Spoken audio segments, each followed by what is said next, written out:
Assalamualaikum warahmatullahi wabarakatuh. Ternyata tidak semua orang berpikir positif ya tentang Kang Deddy Mulyadi ya. Ada sebagian orang menyatakan bahwa Kang Deddy merupakan gubernur pencitraan, gubernur yang suka memberi untuk disanjung ya, seperti itu ya. Di sini Bu Yaya tegas ya mengingatkan kepada kita ya yang berprasangka buruk terhadap Kang Deddy Mulyadi. Ya, jangan berprasangka buruk ataupun menuduh Kang Deddy gubernur pencitraan. Biarkanlah Kang Deddy dengan sang pencipta urusannya ya. Oke, mari Bapak Ibu kita simak bersama-sama ya pendapat dari Bu Yaya ya.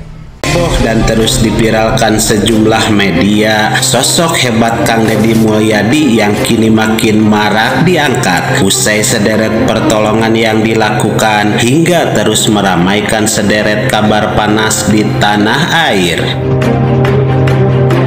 Kang Deddy yang sejak dulu rajin membantu, tegas dan pekerja keras hingga sosoknya terus dipercaya menjadi gubernur yang bangga melestarikan seni dan budaya serta memberi ragam motivasi kebaikan dan mengangkat derajat hidup banyak orang. Serentak dan menjadi trending dalam waktu yang singkat sehingga marak orang mencari tahu sumber keuangan Kang Deddy sebenarnya yang banyak memberi bantuan dengan berbagai pertolongan yang diberikannya tersebut. Hingga Buya Yahya mengungkap hal penting soal ini. Selengkapnya mari kita bongkar dengan menyimak sampai selesai agar tidak salah paham. Jangan lupa.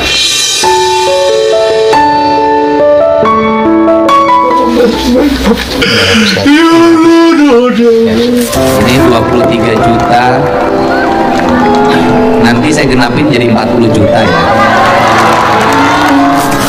Rumahnya saya bangunkan. Alhamdulillah. Senilai 100 juta, Pak.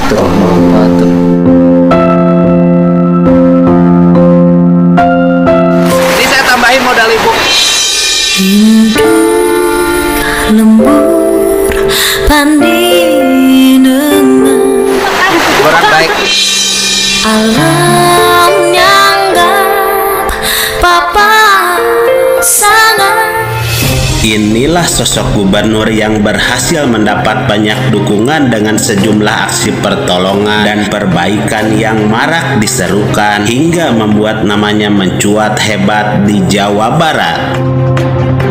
Kang Deddy yang disebut memiliki sifat dermawan di luar nalar yang dikenal mempunyai ciri khas dan gaya sendiri, menjadi gubernur pertama yang sangat dicintai rakyatnya, sukses dan berhasil memikat hati jutaan orang hingga menjadi inspirasi berkat karya dan sepak terjangnya yang menunjukkan bahwa budaya tradisional Sunda tidak hanya relevan di masa lalu tetapi juga mampu berkembang di era modern.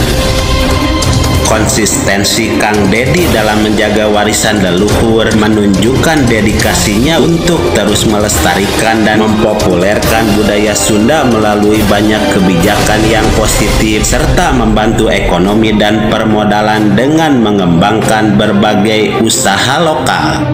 Tercatat dari data LKHPN 2024 yang dilaporkan bahwa KDM memiliki kekayaan fantastis sebesar 12 miliar rupiah yang ditambah dari penghasilan YouTuber sekitar 300 juta rupiah per bulan, kendaraan mewah dari sepeda, motor dan mobil senilai 7,3 miliar 630 juta rupiah yang sebagian keuangannya tersebut digunakan untuk membantu banyak orang yang kesulitan.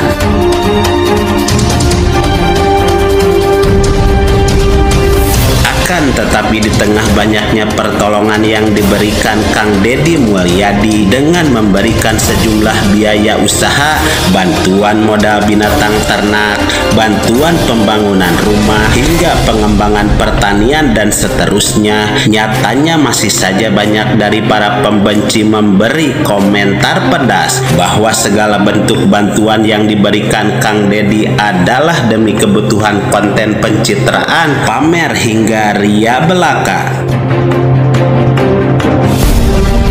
Lantas untuk menjawab ramai komentar yang mengekspos sikap Kang Deddy tersebut hingga pentingnya penjelasan lengkap terkait apa yang ia contohkan sebenarnya, inilah asupan Buya Yahya yang menegaskan salah satu hal penting terkait ini. Apakah itu adalah riya dan sebagainya? Itu bukan urusan Anda ngurusi riya, itu urusan dia dengan Allah. Riya itu tidak ke sana. Kalau Anda mengatakan riya bukan ke sana, tapi ke sini. Jika ada orang berbuat baik dengan cara apapun, tidak pantas Anda mengatakan riya. Bahkan yang nama riya itu halus, saya ringkas saja di sini.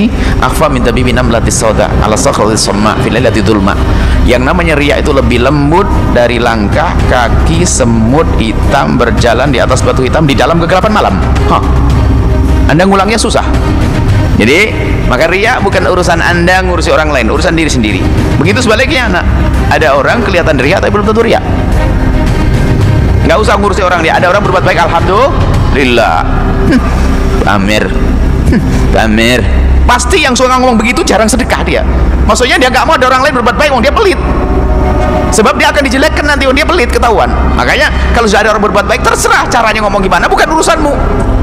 Nggak usah menilai riya kepada orang lain. Nggak, jangan. Karena ada orang mungkin malah dia memerangi riya. Saya sering buatkan contoh-contohnya, nggak saya rubah biar orang hafal. Ada orang menyumbang masjid, tiba-tiba bisik sama khotib, sama pengurus masjid. Bisiknya begini, tolong umumkan kalau saya sedekah 10 juta setiap minggu waktu habis khutbah Jumat. Tolong, kalau nggak diumumkan saya nggak mau. Riya nggak kira-kira? Ini ya sudah paham nggak? Orang mengatakan riya, oh enggak, dia merangi riya. Kenapa? Dia tuh nyumbangnya 100 juta, cuman agar diceritakan berapa? Sebetulnya coba berat enggak anak nyoba begitu. Dia nyumbang 100 juta, cuman tolong kasih tahu kepada orang kalau saya nyumbang 90 juta yang disembunyikan lah. Sudah terlanjur kita tuduh riya, ternyata dia memerangi riya. Enggak apa-apa, ada artis orang kaya, expose dan sebagainya.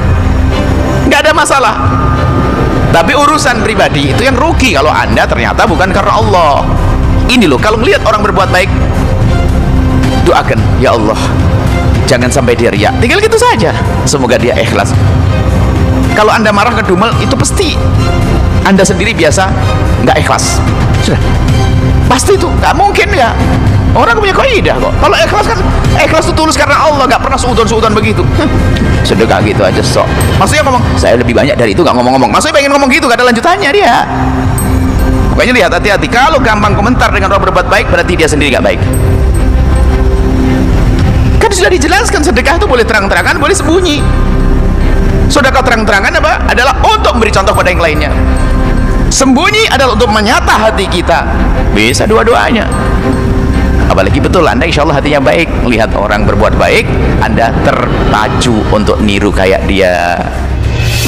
Bahwa siapapun tidak bisa mengurusi riya karena urusan riya hanya dia dengan Allah, dan tidak ada yang tahu tentang riyanya seseorang. Mungkin dia mempunyai maksud agar orang lain juga mencontoh dan sebagainya. Yang jelas jika ada orang lain berbuat baik dengan cara apapun, Anda tidak pantas mengatakan riya, karena yang namanya riya itu lebih lembut dari langkah kaki semut hitam yang berjalan di atas batu hitam di dalam kegelapan malam, kata Buya Yahya.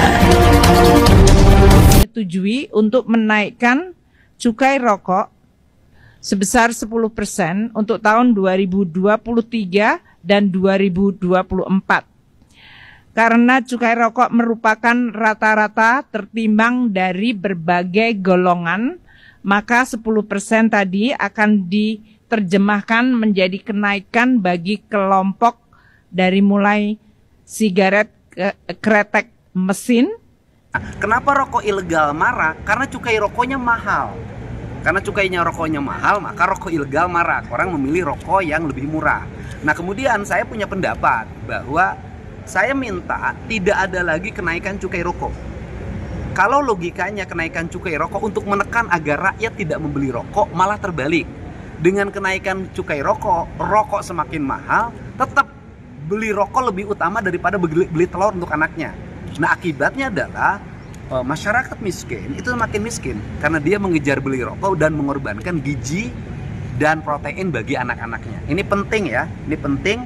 Untuk itu saya meminta ke depan tidak ada lagi kenaikan cukai rokok. Tapi Jadi untuk itu saya hari ini menyampaikan komitmen masyarakat Jawa Barat. Hari ini mungkin caranya berubah kepemimpinannya. Kepada teman-teman di OPD Provinsi Jawa Barat, mohon maaf, hari ini caranya berubah. Kalau dulu rapatnya 7 kali, kalau hari ini baru bikin 1 kegiatan atau 1 eksekusi. Mungkin hari ini ada 7 eksekusi, rapatnya tidak pernah ada. Jadi kenapa? Karena orang Sunda itu manajemennya hebat. Pok, pek, prak. Pok omongken, pok pikirkan, pek omongken, prak laksanakan. Ini orang Sunda tuh kepemimpinannya hade gogog, hade tagog. Orang Sunda kepemimpinannya adalah murah congcot, murah bacot. Orang Sunda itu kepemimpinannya nya gogog, nya mantong. Jadi nya ngomong ya harus mengeksekusi, itu kepemimpinan orang Sunda. Jadi hari ini di Jawa Barat mungkin akan banyak eksekusi-eksekusi yang dilakukan dengan cepat. Karena saya 14 hari memimpin, sudah banyak eksekusi yang dilakukan dengan cepat. BMKG mengatur evaluasi, menangani banjir, menangani berbagai hal, bongkar rumah, segala macam, dan ini akan konsisten terus dilaksanakan. Dan saya mohon maaf kalau nanti sedikit galak, misalnya pada yang minta-minta akan saya tertibkan, kemudian yang knalpot brong akan siap benahi semua. Kenapa? Karena kita ingin membentuk bukan hanya pembangunan manusia Jawa Barat yang beradab dan bermartabat. Ini prinsip, ini yang harus dilakukan. Saya katakan, kalau saya disuruh memimpin hanya bikin jalan, hanya bikin jembatan, bikin irigasi, bangun rumah rakyat miskin, bangun sekolah, terlalu mudah bagi saya. Tetapi yang paling penting dari diri saya adalah merubah mentalitas rakyat Jawa Barat jadi dari pangedulan menjadi petarung, gitu ya maksudnya. Gitu. Jadi saya hanya ingin itu saja, ingin merubah. Maka momentum 1 Syawal ini adalah momentum perubahan, menuju kebangkitan, menuju kemajuan. Hukum di antara manusia, tetapkan hukum yang adil. Jangan berbuat dolim pemerintah. Quran menyebutkan dalam hadis politik, dalam ayat politik, la yajrimannakum sana'anu qaumin ala alla ta'dilu i'dilu huwa aqrabu littaqwa. Jangan karena kau benci pada satu golongan, karena kau benci pada satu kelompok, walaupun tidak melanggar, masukkan penjara karena benci. Jangan karena kau senang biar korupsi, ngerampok duit rakyat, kau simpan orang itu di hotel sehingga penegak hukum mencari kagak ketemu. Sampai sekarang masih ada yang disembunyikan itu, saya tahu namanya. Mendengar Rasulullah, mendengar Usama mengucapkan begitu, Rasulullah berdiri, ya Usama. Nah, mudah-mudahan pidato saya ini didengar oleh Kapolri, didengar oleh Jaksa Agung, didengar oleh Mahkamah Agung. Sabdanya Rasulullah ini, apa sabda Rasulullah? Ya Usama, qad halaka man kana qablakum, telah hancur bangsa-bangsa sebelum kamu, sudah hancur negara-negara sebelum kamu. Mengapa negara itu hancur? Idza sarakofim as-sarifu tarakuhu. Kalau yang nyolong orang gede, orang yang nyolong orang besar, dia biarkan, bahkan dilindungi. Ini hancurnya suatu negara. Wa idza sarakofihim ad-dhaifu. Tapi kalau yang nyolong orang kecil, maling ayam, semuanya teriak, tegakkan hukum, tegakkan hukum, tegakkan hukum untuk maling ayam. Ini hancurnya negara. Lalu apa kata Rasulullah? Lau anna Fatimah. Tapi kata-kata lau itu tidak jadi. Lau anna Fatimah binta Muhammadin sarakat lakotatu yadaha. Kalau seandainya Fatimah anak kandung saya, Habib, ini neneknya Habib ini, lau anna Fatimah binta Rasul sarakat lakotatu yadaha, seandainya Fatimah anak kandung saya nyolong, pasti saya potong tangannya, kata Rasulullah. Kata Sidi Budi iulang mureng coba ngocak nang Banyuwangi macet tanah apa punten kia jalan, tapi mureng coba. Hamdan wa syukurillah, Allahumma sholli ala sayyidina Muhammad wa ala sayyidina Muhammad.